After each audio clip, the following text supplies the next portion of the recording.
con el alerta por apuestas online en universitarios. Una encuesta realizada por la Universidad Nacional de Cuyo justamente lanzó esta investigación, cómo se relacionaban los estudiantes con los juegos de apuestas, especialmente en entornos digitales. El promedio de edad fue de 25 años y la mayoría de los participantes de esta encuesta fueron mujeres. Uno de los datos más destacados fue que el 63% de los encuestados dijo haber jugado alguna vez, ¿sí?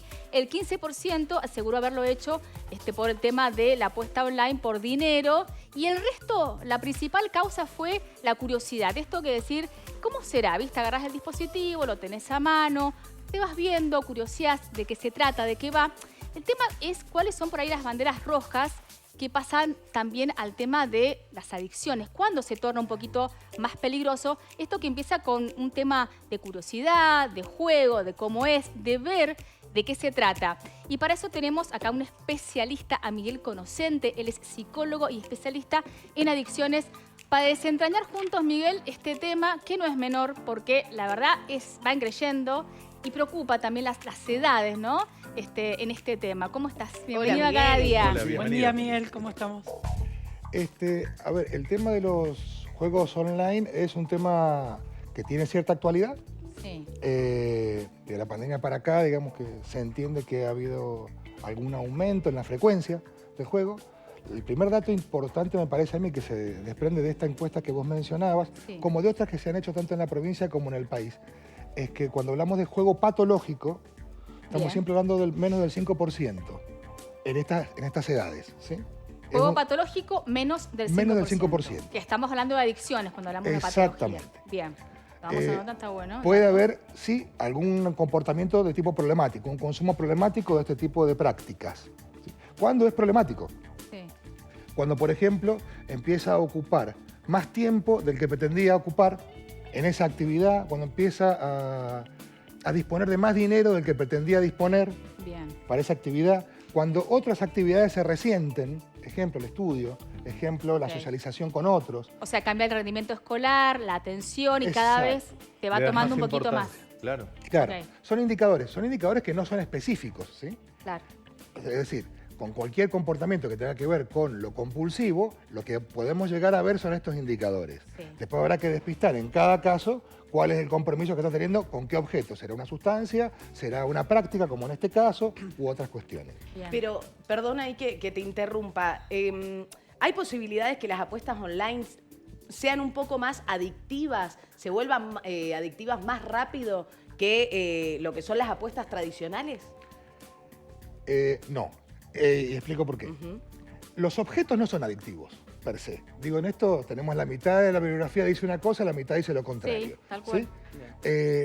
Los objetos, una sustancia, por ejemplo, una práctica como en este caso, no es que generen una adicción, lo que generan es un placer. ¿Sí? Bien. Entonces, en sintonía con lo que vos preguntabas, cuando una actividad, por ejemplo, un juego online, da una recompensa rápida, ¿sí? Casi instantánea, permanente, el placer va a ser mayor. Entonces es posible que si alguien tiene características personales, de ciertas debilidades, vamos a ponerlo así para no decirlo muy técnico, puede ser que se enganche más rápido y que ahí se pueda empezar a transformar en una práctica que tenga algún viso de patología. ¿Sí? Bien. ¿Hay perfiles para eso, digamos? Claro. ¿Hacemos con ese tipo de perfiles Las o se personalidades- incrementan o potencian por la familia? No sé. Por la familia o el contexto, digo. Y lo que sucede es que nuestra personalidad, por ponerlo en un término conocido, no se estructura sola, se estructura en conjunto, en sociedad. Somos, digamos, sujetos sociales. Totalmente. ¿Sí? Sí. Entonces, si lo ponemos en términos más claros, podríamos decir, aquellas personalidades más dependientes, podríamos decir que son más vulnerables a este tipo de prácticas, ya sea con un objeto, con una sustancia, con el juego online, etc. ¿Por qué? Porque esta vulnerabilidad, ¿con qué tiene que ver? Entre otras cosas, y con esta dificultad para obtener placer en la vida cotidiana. Ok. Y entonces encuentra un objeto que sí le brinda algún placer y entonces allí empieza a dedicarse más al intercambio con ese objeto. Si esta satisfacción es permanente, es instantánea, es posible que este sujeto, si es vulnerable, como decíamos Sí. al principio, de base, pueda desarrollar alguna problemática. Claro, ¿Sí? claro. Si no, no. Y esto también es importante destacarlo. A nivel internacional, los números que dicen Del 100% de las personas que toman contacto con estas prácticas, entre el 3 y el 5% pueden tener problemas. Pensé que era más todavía. Miguel, ¿y por qué algunas personas se vuelven adictas y otras no? Como decíamos, por características que tienen que ver con la personalidad. Por ejemplo, gente muy dependiente. Gente, por ejemplo, que le cuesta mucho tomar decisiones. Podríamos pensar, quizás en la adolescencia, o en los chicos que son un poco más chicos, podría ser esperable que les cueste tomar decisiones habitualmente, que requieran de un otro para hacer una decisión del tipo que sea, ¿sí? No solo digo decisiones importantes, me voy en la bici o me voy caminando, por ejemplo.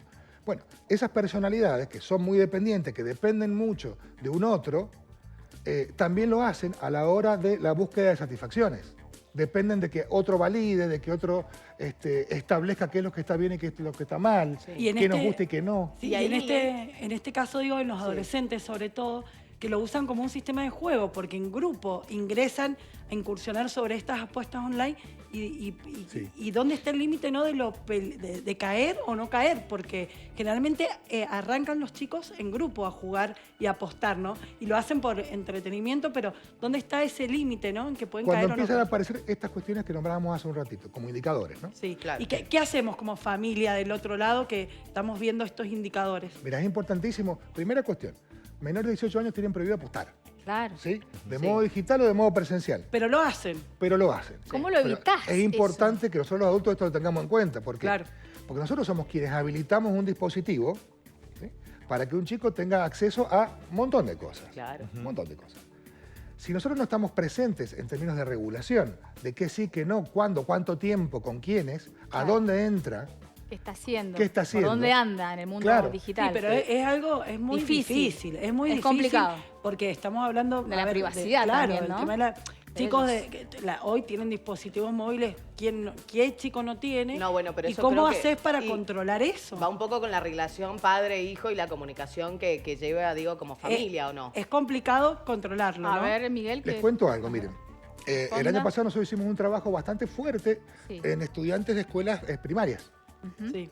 sobre el tema de los dispositivos.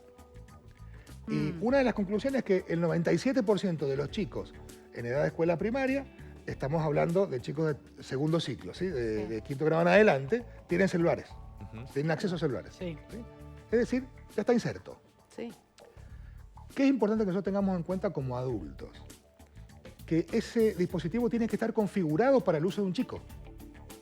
Es decir, nosotros es importante que a la hora de darle un dispositivo a un pibe, lo setiemos de modo tal que sea un dispositivo de niño. Claro. ¿Sí? Sí, sí, sí. Una pregunta importante también como padres o como adultos es ¿para qué le damos un dispositivo o un celular a un chico? En el caso de los niños, en el caso de los adolescentes, por ahí hay otro... Cambia, ¿sí? Cambia. Les digo, creo que todavía está publicado en el GEI. Las recomendaciones para padres, creo que Sí. todavía están publicadas en el GEI. Se hicieron una serie de recomendaciones para padres en relación con este tema específicamente. Y son importantes, son importantes.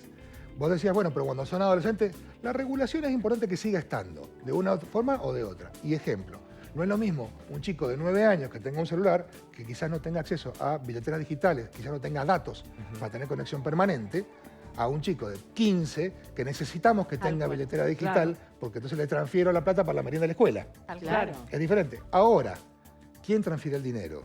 El adulto. Entonces Sí. es importante que sepa en qué lo gasta, y esto es importante para las apuestas, ¿sí? Cuánto le dura, que pueda rendir cuentas de esto. Lo mismo que si le diéramos plata en la mano.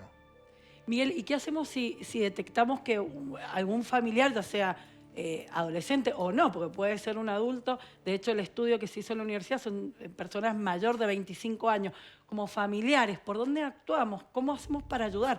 Porque generalmente no son personas que se den cuenta que han caído en esa adicción. Siempre es recomendable la consulta profesional en estos casos, cuando vemos que hay un problema, ¿sí?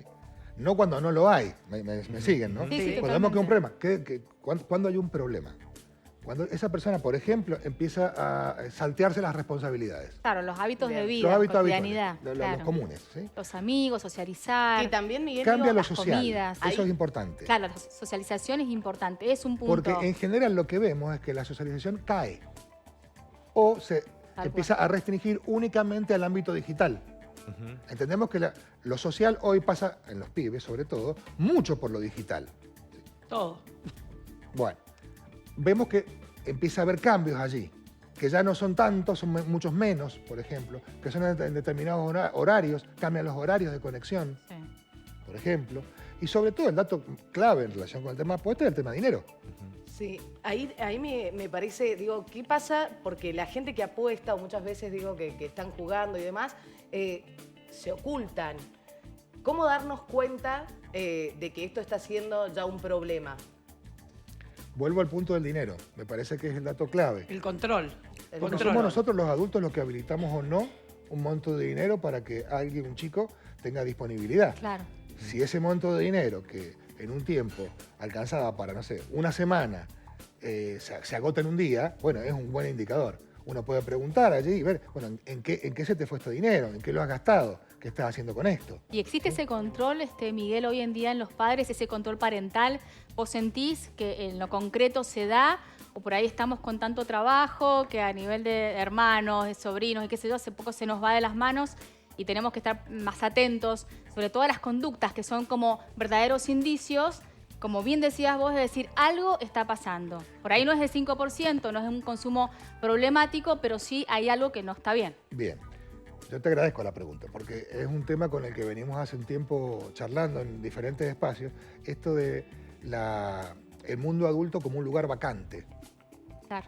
Vemos esto, vemos que los adultos estamos muy temerosos en relación a los chicos y muchas veces esgrimimos argumentos como este, el trabajo, la privacidad del chico, etcétera. Pero eso no nos esgrime a nosotros de la responsabilidad del control sobre eso. Y doy un ejemplo clave. Nosotros a un chico de 14 años no lo dejaríamos ir, no lo llevamos a la puerta del casino para que entre. No. Más allá de que está prohibida la entrada para... Sí. Como padre, y no nos bajamos a decirle, mire, déjenlo entrar porque yo lo autorizo. No lo haríamos, ¿no? Claro. Pero sí lo hacemos con un teléfono. Esto como que lo disfraza más, ¿no? Claro. De alguna forma. Es que de alguna manera, Miguel, permitime hacer la presentación de la situación. Sí. Hoy los teléfonos, los dispositivos, la tablet, un teléfono celular, una computadora, llegó a nuestras vidas para quedarse. Eso Sí. sabemos que está, Sí. que vamos a convivir y que cada vez la tecnología va en aumento y que es necesaria como herramienta. Sí. Aparte como un dispositivo de entretenimiento, placebo, llamémoslo como sea. Para una persona menor de edad no puede hacerse una cuenta bancaria, a menos que tenga 17, 18 años y algún permiso paternal. Pero sí se maneja dinero, Fer, Hoy tienen porque billeteras virtuales. hoy los padres transfieren plata Claro. Por eso, y por menores eso. de 14 años, a ver, es lo más fácil. Hoy lo un más chiquito o sea, de los chicos menores hoy tienen acceso Por eso. a las billeteras digitales. Eso, la cuenta bancaria es una. La billetera virtual, hoy tienen acceso todos, los Sí. menores de edad, porque se la han abierto los padres, que Sí. hoy tienen acceso. Tienen acceso al dispositivo. Las páginas estas de apuestas deportivas, de apuestas de videojuegos, de apuestas que te dan esa recompensa económica con tanto gurú que te dice gana plata rápido, fácil en las redes sociales, permiten que astutamente esta persona menor de edad sea rápidamente engañado de alguna manera, cae fácilmente en esa trampa de el conseguir plata rápida. Sí. No quiero llevarte a los aspectos legales, porque digo, muchas veces hay una pregunta que dice, ¿sos mayor de 18? Clique acá. Uno va a poner que sí, así tengas 16 años. Pero digo, la pregunta es, en el aspecto psicológico que es tu área, ¿cómo atendemos esa personalidad de chicos que hoy en día tienen poca responsabilidad, quieren acceder a dinero rápido y fácil, sin tanto esfuerzo, quieren tener una vida independiente, inmediata de vivir el hoy? Vuelvo al punto, me parece que el dato clave aquí es la posición de los padres, de los adultos que sean la referencia. Y me corro de los padres únicamente. La escuela. La escuela es importante que vaya incorporando la tecnología como parte de, y entonces poder enseñar a ser usuarios críticos. Esto que vos decís, Tal cual. alguien puede poner, sí, soy mayor de 18 años y listo. Bueno, pero que la escuela pueda enseñar, por ejemplo, o alguien, algún adulto en funciones, ¿qué implica eso? Porque parece que es un acto menor, un acto rápido, y ya está. No, pero tiene, como vos bien decías, hasta implicancias legales eso. Es decir, un chico se puede meter en problemas fácilmente. Y el chico está bien que no pueda dimensionar hasta dónde llega este acto, ¿sí? Pero los adultos no tenemos esa posibilidad de eximirnos de esa responsabilidad. Claro. ¿Será? excusas podemos tener muchas los adultos, Muchísimas. ¿cierto? Tengo mucho trabajo, estoy muy Sí. ocupado, etc. También tenemos una relación con los dispositivos, ¿sí? Fuerte hoy en día. Estamos Sí. atravesados por... no está mal. De hecho, es una herramienta que nos facilita un montón de cosas. A mí me invitaron por un WhatsApp para venir hoy, digo. Y yo pude decirle, dame un ratito que reviso la agenda, la revisé después porque la tengo de papel todavía, así que tuve que demorar un Yo poco. también, no te das problema. Yo también la tengo de papel. Y a partir de eso pude concretar la reunión, arrimarme para acá. Es válido y son muy útiles, pero no podemos no estar. Lo que nosotros estamos viendo, tanto en el ámbito educativo como en el ámbito de salud, en los consultorios, son muchos chicos librados solos en este mundo digital. Y cuando digo solos, digo solos. Miguel, ¿se puede una persona que cae en la adicción, puede salir sin un tratamiento con un profesional? ¿Hay algo que indique que puede salir de esa adicción, de ese juego? Mirá, ahí hablamos en general. Sí, sí. En las problemáticas adictivas ya fuertes. Sí, por supuesto que hay casos que salen sin ayuda, son los menos. La gran mayoría requieren de tratamiento, porque estamos hablando de una problemática fuerte. Sí, estamos hablando de una enfermedad. Ya. ¿Y quiénes tienen mejor pronóstico? Los que tienen apoyo familiar. Aquellos que tienen un entorno familiar y social que puede acompañar en el proceso de recuperación tienen muchísimo mejor pronóstico que aquellos que están más solos. Esto se da en todos los casos. Yo llevo más de 25 años trabajando en esto y te lo digo por experiencia. Los pacientes que tienen poca red social, que tienen muy poca o muy deteriorada la red familiar, y les va a costar más. Claro. Les va a costar más. Y los datos internacionalmente te dicen esto. Más allá de lo que uno puede ver en la práctica, cuando vos revisás los datos, te aparece tal cual. Y ahí dicen, bueno, ¿qué tipo de tratamientos son mejores? Todos los tratamientos funcionan, todos. El tema es encontrar para cada uno cuál le viene mejor. Claro. Bien. ¿Sí? Bien. Bueno, muy claro como siempre, Miguel Conocente, gracias por estar aquí en Cada Gracias Día. por la invitación. Presencia parental ante todo, compromiso, ¿dejarías a tu hijo solo en un callejón oscuro? Una vez me dijeron algo así, haciendo una analogía en el tema de las redes sociales, y la respuesta claramente es que no. Entonces no los dejemos solos en esto que es tan atractivo y tan hermoso, pero a su vez también tan complejo. Así que gracias por estar con nosotros. Gracias a ustedes. Gracias.